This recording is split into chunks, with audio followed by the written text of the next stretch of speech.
Trazendo um pouco essa discussão política dos Estados Unidos para os emergentes, como o Brasil, né.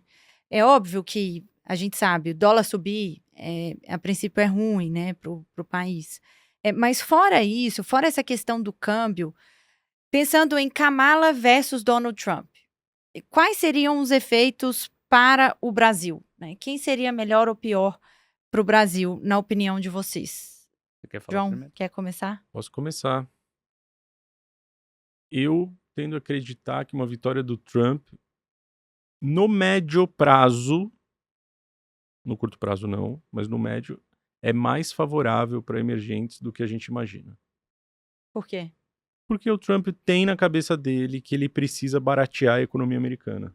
E ele vai tentar fazer isso dando subsídio para as empresas do setor de energia. Ele vai trazer esse preço do petróleo para baixo, meio que na marra. Até porque para ele ganhar leverage com essa questão do Oriente Médio, ganhar leverage com outras regiões do globo.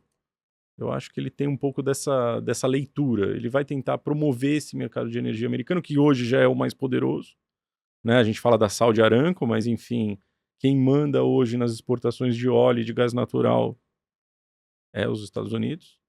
São os Estados Unidos, melhor assim. Uhum.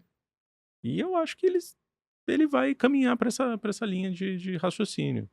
Eu tendo a acreditar que a força do dólar no curto prazo ela vai acontecer, a gente está vendo esse movimento recente. Acho que tem muitos outros países ao redor do mundo que estão sofrendo mais até que o Brasil, se a gente parar para pensar, né? Mas eu tendo a acreditar que as coisas se acalmam, se assentam numa outra dinâmica que não da Kamala. A Kamala tem uma característica, assim, eu já falo isso faz alguns anos, que é o Biden, né? Ser o Biden 2.0 tem um quê de problemático para a economia global.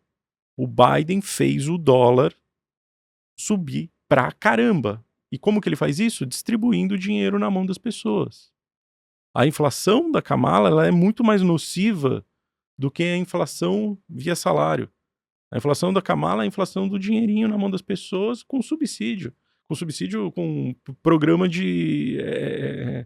um programa social. Foi a inflação que o Biden causou no mundo, a hora que ele deu aqueles cheques voadores que caiu na conta do cara lá, $6.000 a mais por ano, e o cara gastou aquilo com quinquilharia. Isso tem diminuído nos Estados Unidos, mas a Kamala precisa levar, ela tem chance, se ela for eleita, de levar mais um mandato. E para ela levar mais um mandato, o que ela vai fazer? A mesma coisa que o Biden fez. Vamos gastar dinheiro. Isso, de novo, essa é uma tese que agora eu não vou me lembrar o economista, eu já citei trocentas mil vezes em trocentos relatórios, eu não me lembro, mas é a tese de um economista lá que falava da França na época lá no século XIX, que os franceses começavam a inflacionar as economias globais justamente porque o rei ia lá e falava, tô aqui uma moedinha de ouro para você, tô aqui uma moedinha de ouro só para os súditos.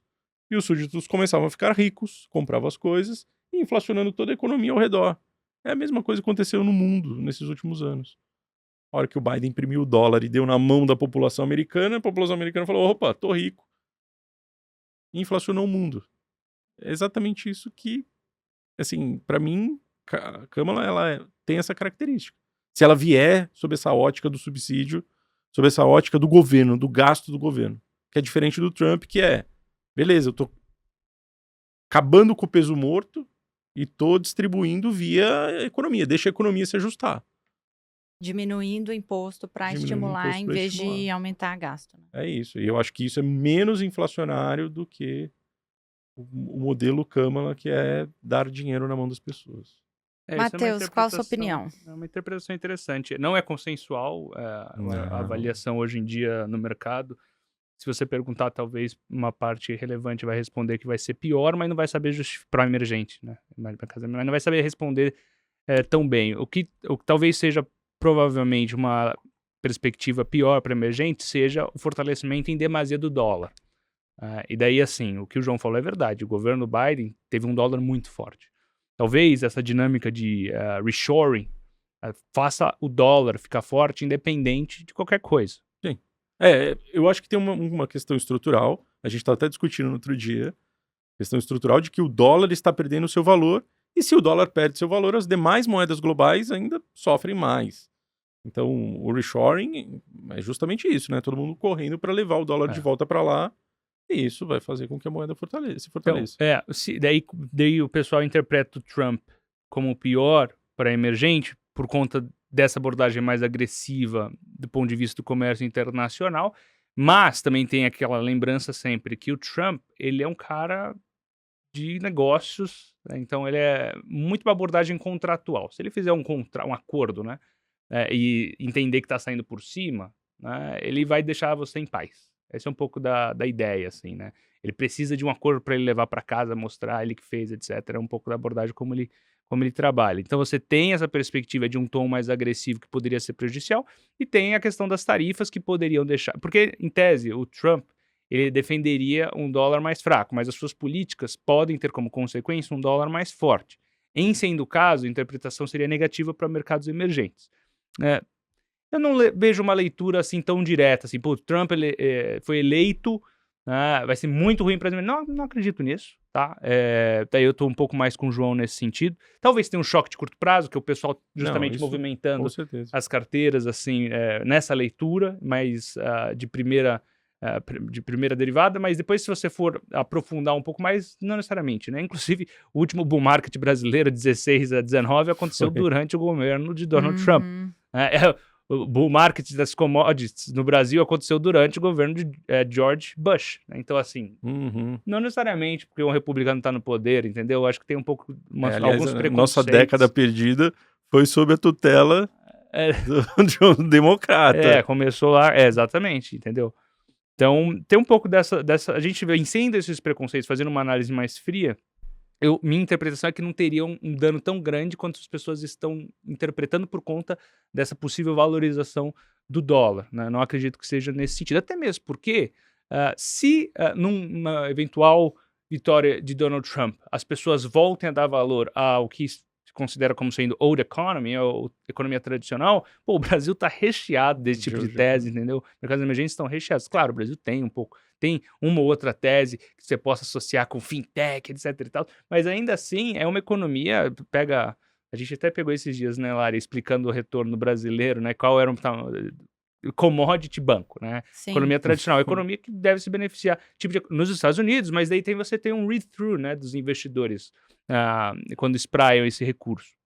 Então tem um pouco dessa dinâmica, né? Sem falar que o Donald Trump ele pode retardar o processo de afrouxamento monetário? Até pode, mas não vai impedir, não vai invertê-lo, né? Não acredito que o Trump elegeu, eles vão voltar sobre juros, não acredito, vai continuar cortando juros, isso deveria ser positivo também para esses mercados, a exemplo do Brasil, né, que a gente tem observado muita sensibilidade com essa movimentação dos juros. Então são essas leituras que eu tenho tido, assim. Eu tô contigo, eu tô menos determinística, até porque, assim, eu vi algumas pessoas falando que a inclinação do Trump para taxar produtos chineses e europeus poderia direcionar parte das importações americanas para outros países em desenvolvimento, como é o caso do Brasil. Então, assim, se pegar aço chinês, sei lá, né? Que com certeza é um problema para eles também. E a gente tem grandes produtoras de aço aqui no Brasil. De repente, pode passar a importar mais aço de nós do que da China, né? Então, essa é uma leitura que eu vi. E eu acho que aqui no Brasil, a gente está num ponto tão largado em preço, né, de ativos de risco, que eu acho que daqui para frente depende muito mais do que acontecer aqui no país do que lá fora. Porque, assim, se, beleza, a curva de juros americana vai abrir, o dólar vai subir mais, né? Ou o dólar vai se fortalecer mais contra outras moedas. Se a gente fizer um mínimo deverzinho de casa aqui, fizer um pacote ali de ajuste fiscal, né? Dá para segurar as pontas bem. Eu tô nesse meio termo.